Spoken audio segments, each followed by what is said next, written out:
Cathedral Gorge State Park is home to some truly amazing landscapes. As awesome as it is to view these carved spires from way up high, to truly appreciate them, you need to go exploring. And that is exactly what we will be doing in today's video when we explore the slot canyons of Cathedral Gorge State Park. From the main road, you can access 3 different areas that have slot canyons. The first area is known as the Moon Caves. A little bit further down the street from that is the Canyon Caves, and then at the end of the road is the Cathedral Cave.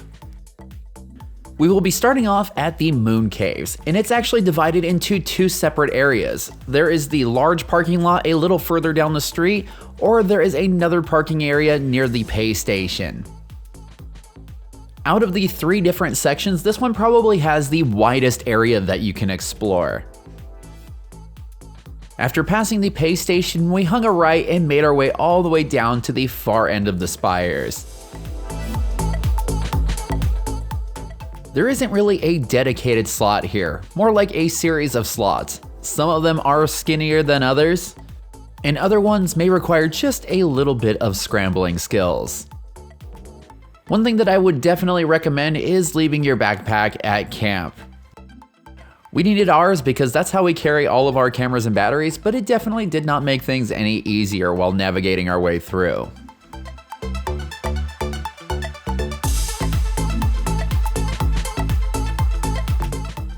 We really do love places like this. Even though a lot of these slots look the same, we cannot rest until we've explored every inch of them. If you've ever wondered how these unique features in slot canyons are formed, I have a tiny geological lesson for you. These slots are formed through the erosion of soft volcanic ash-derived sediment deposited over millions of years. Over time, water carved narrow channels into the once lake bed material, leaving behind the distinctive slot canyon formations that we see today.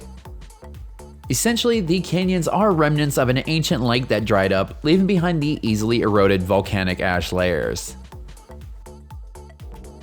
It's hard to believe that at one point all of this was underwater. And speaking of water, that is one thing that you always need to watch out for when you're in a slot canyon. Not only do you need to look up at what's going on in the sky above you, but for miles around. Even though these slot canyons are fairly short, and I bet you could get out pretty quickly, we definitely don't want to see anyone be in here when a flash flood occurs.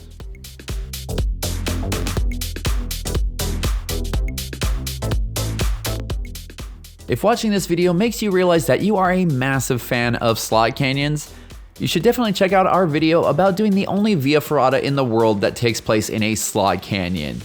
We got to experience that with a company called Antelope Ridge Adventure Park, and you can see that video by clicking in the upper corner. We are now making our way over to the slot canyons that are in front of that Moon Cave sign. Some of the slots over here are really cool because they have several different passageways, some of which are once again going to get pretty darn skinny. So much in fact that I ended up holding onto V's backpack while she got into some spots that I couldn't even get into. Besides the rain, another force of nature that you need to watch out for are the winds. While it may not be life-threatening, it can cause some pretty nasty sandstorms. Sandstorms are fun! We are now heading over to the second area, which is known as Canyon Caves. The roads here are a mix of dirt and gravel, but I must say that they were very well maintained and you should be able to get here with most vehicles.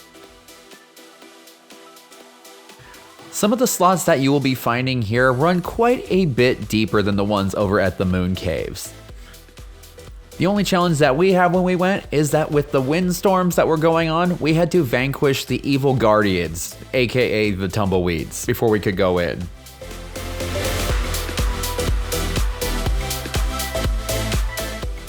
But the struggle was well worth it, because once we got past the tumbleweeds, we entered into a long, dark cave system. There were several different offshoots and a bunch of tight squeezed sections. As we worked our way deeper into the canyon, the walls got not only higher, but closer together. Up to this point, there had been plenty of natural light, but suddenly we were plunged into darkness. And that's when we started to hear some noises that weren't coming from either of us. It turns out that this cave is also home to a bunch of pigeons. That is just the first cave, and it turns out it must have enjoyed our company because the tumbleweeds did not want us to leave. Here we are on to the next slot. This one is pretty short, but it takes you to a spot that has a really cool ceiling. After checking that one out for a bit, we headed back towards the exit so we could head over to what was probably one of our favorite spots of the entire park. While this one isn't exactly a slot canyon, this area is so cool that we are surprised that it doesn't have its own name. This one is really unique because it involves a little bit of climbing. I would definitely say that grippy shoes are important if you want to get up here. If you are into landscape photography or you just like taking really cool trip photos, this is a must-see spot. As you climb higher and higher, you are going to come to some incredible views of Cathedral Gorge State Park. And also, once you get towards the back of the canyon, you're going to come to some really deep caves. I'm not going to lie, I really wish that we had our rappelling gear with us because I want to see where these go.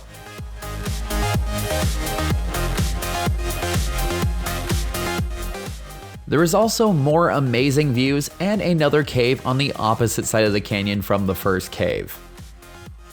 You will have to climb up a little bit higher to get to this one, but it means you get an even more awesome panoramic view.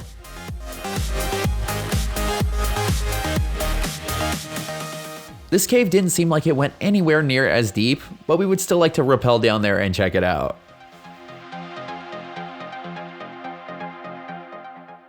After finishing up here, we headed over to the third and final section, which is known as the Cathedral Cave. You may be familiar with this spot because we actually showed a little bit of it in our last video about hiking the Juniper Draw Loop. If you haven't seen that one yet, you can see it by clicking in the upper corner. This is another great spot for all of my landscape photography people, and this area is exceptionally beautiful if you visit right around sunset. The Cathedral Cave area is really neat because not only is it beautiful, but it's also beginner friendly as well. Here you will find more picturesque scenery, but it doesn't take a lot of technical skills to get to it.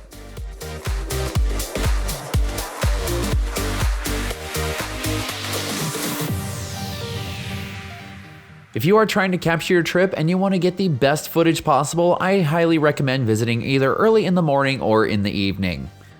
We didn't really have much choice because we were trying to capture as many adventures as possible, and we ended up visiting in the afternoon. As you can tell in the video, the difference in exposure between the light and the shadows is really massive. If you would like to see a cave that we explored with even more challenging lighting, you should check out our video about Carlsbad Caverns. You can see that by clicking in the upper corner. And with that, we have come to the end of our video about exploring these slot canyons at Cathedral Gorge State Park. If you enjoyed this video, please be sure to like, comment, and subscribe because that really helps out the channel. If you have ideas for future adventures, let us know in the comments below. And for all the information about the slot canyons and other awesome Nevada adventures, head on over to livethatadventure.com.